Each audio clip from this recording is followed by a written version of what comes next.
कि एक बात बताओ, नारद जी अब सनत कुमार जी से पूछने लगे। नारद जी कथा करवा रहे हैं, सनत कुमार जी कथा कर रहे हैं, भक्ति ज्ञान और वैराग्य को आसन देती है कि भागवत को सुन करके अपनी गति को प्राप्त करें, अपने मोक्ष को प्राप्त करें।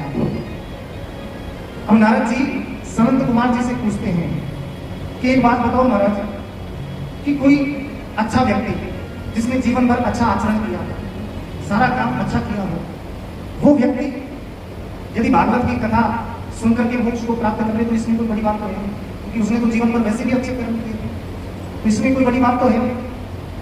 मुझे ये बताओ कि क्या कोई पापी व्यक्ति जिसने जीवन भर पाप किए हो और वो भागवत की कथा को आकर के सुन ले तो क्या उसको मोक्ष मिल सकता है?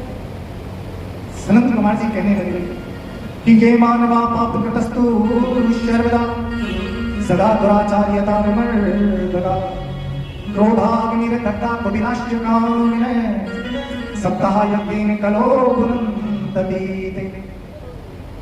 कि जिस मनुष्य ने जीवन भर पुण्य तो किया ही नहीं, ये मानवा पाप कृतस्तु सर्वदा सदा दुराचार्यता विमर्दता, जिसने जीवन भर पाप कर्म किए हैं, एक भी अच्छा कर्म नहीं किया और पाप कर्म करते करते करते करते उसकी मौत हो गई हो और मौत होकर के यदि वो किसी भूत योनि में किसी भी योनि को प्राप्त हुआ हो और यदि उसके नाम से भागवत जी कराई जाए तो उसको मोक्ष की प्राप्ति होती है। नारद जी ने कहा महाराज कैसी बात कर दी आपने, हम तो जिंदा लोगों की बात कर रहे थे, आप तो मरे हुए को मोक्ष दिला रहे। बिल्कुल सही सीमा आपने बिल्कुल सही सुनाया नारद जी।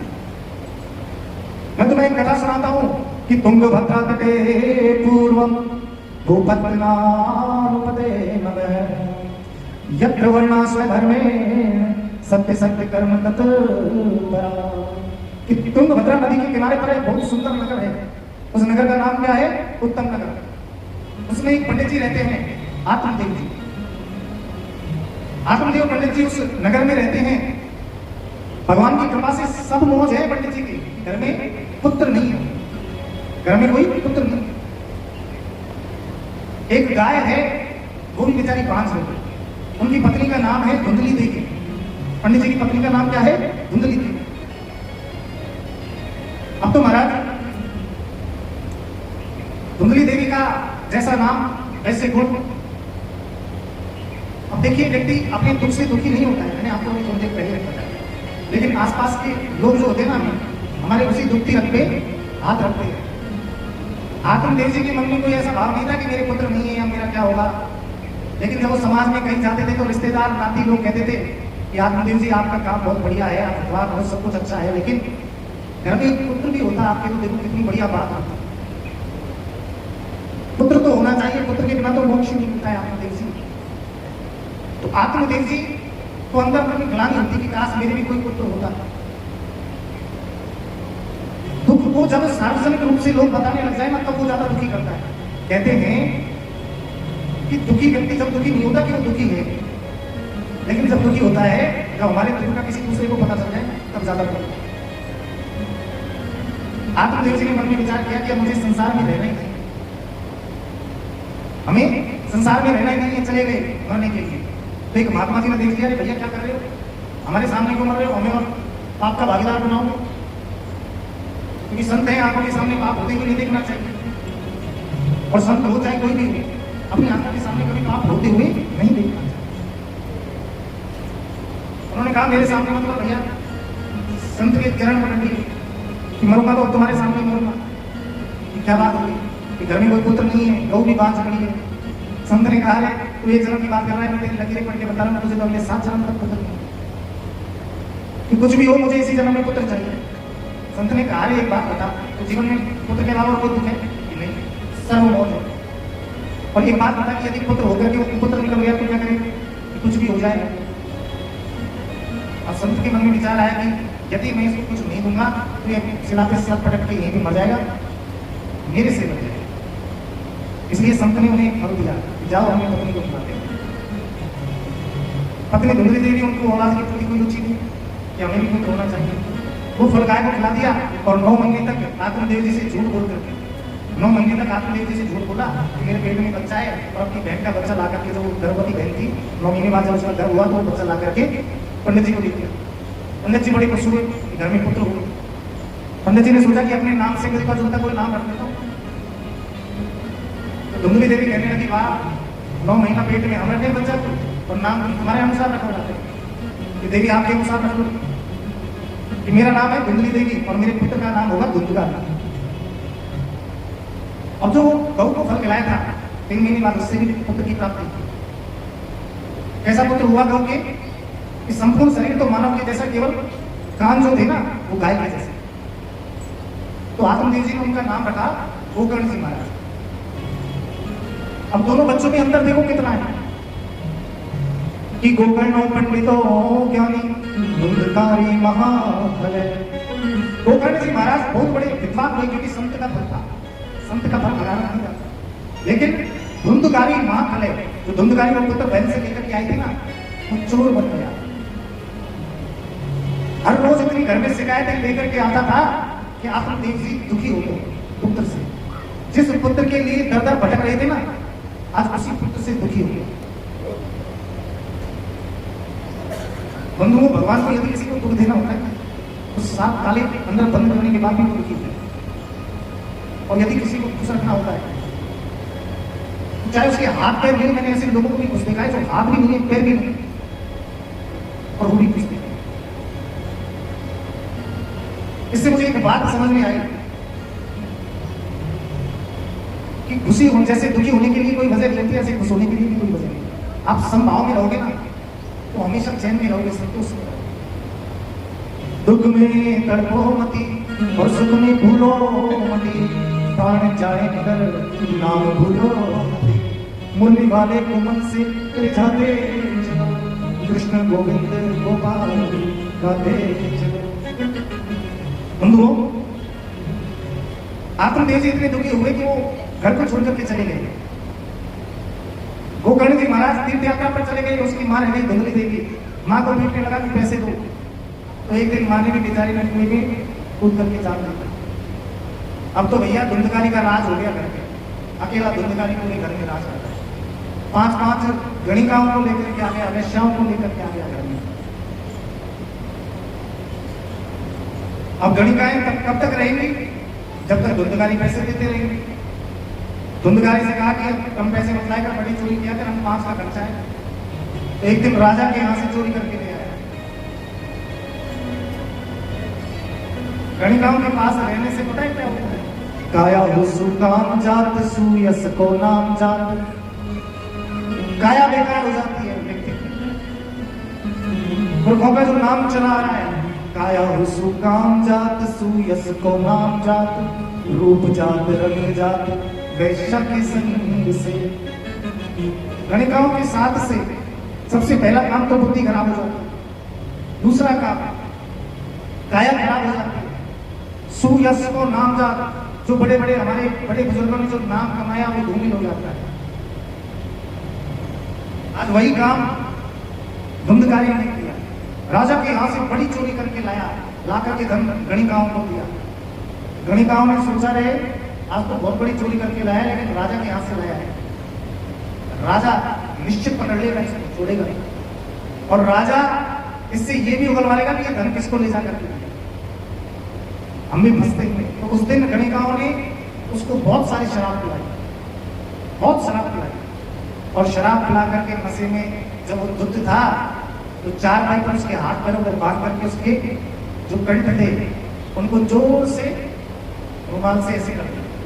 जब उसने मुंह खोला तो उसके मुंह में जलते हुए अंगारे डाल दिए। धुंधकारी का वहीं प्राणांत हो गया और उसी के घर में उसको खड्डा खोद करके गाड़ दिया और वहां से चले गए। धुंधकारी की मौत की खबर सुनी गोकर्ण जी महाराज जो गौ से पैदा हुए थे, उन्होंने धुंधकारी में पिंडदान वगैरह सब जो प्रक्रिया है मरने के बाद की वो पूरी की। और तीर्थ यात्रा से जब लौट करके आए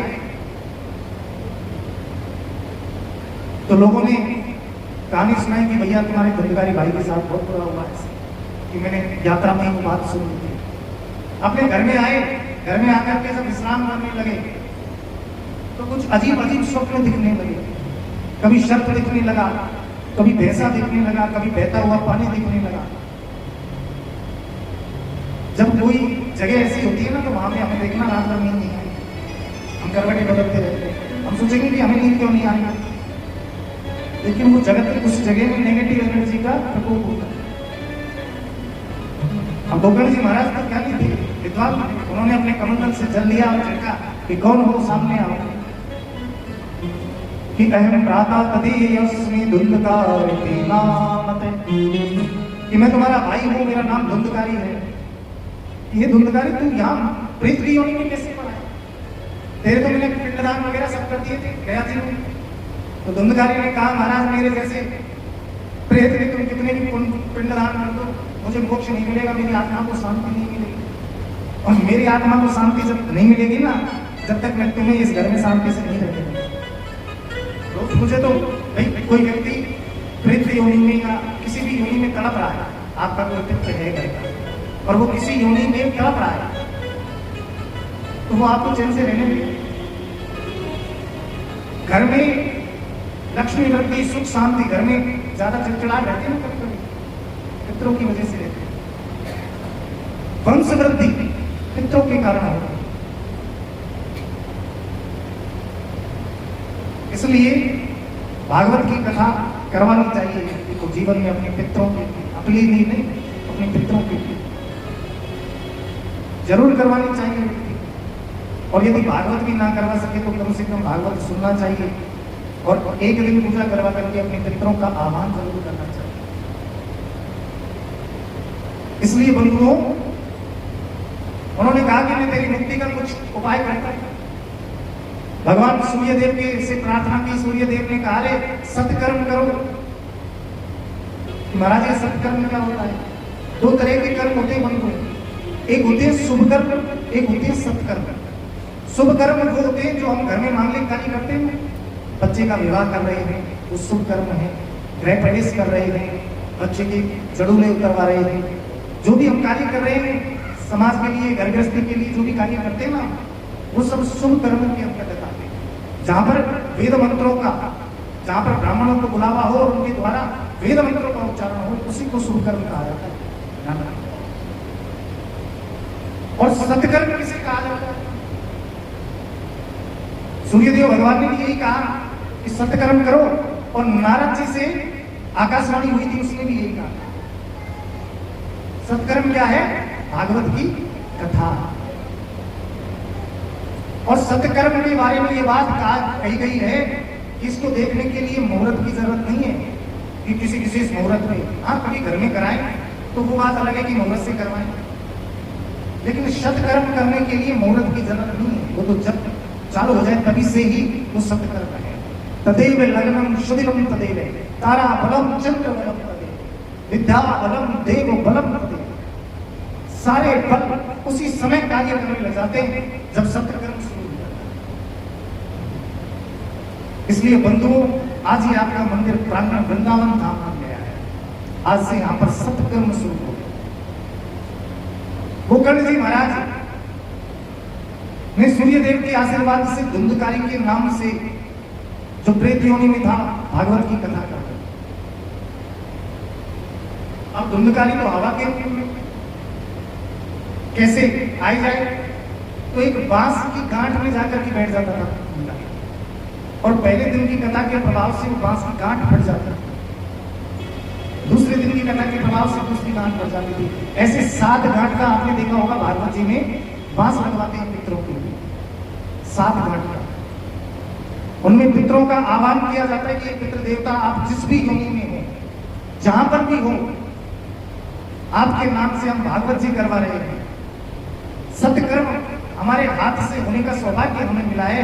आप आकर के इस भागवत की कथा में विराजमान होने और अपने धाम को प्राप्त करें, ऐसा मन में भाव होना चाहिए। ऐसा ही भाव गोकर्ण जी महाराज कह रहे हैं कि हे धुंधकारी, मैं तुम्हारे नाम से भागवत करवा रहा हूं, तुम्हारे लिए भागवत करवा रहा हूं, आकर के इस भागवत की कथा का श्रवण मान करें। तो 7 दिन धुंधकारी ने बांस में बैठकर की कथा सुनी और 8वें दिन भगवान के दिव्य पार्षद आकर के उसको मोक्ष की प्राप्ति।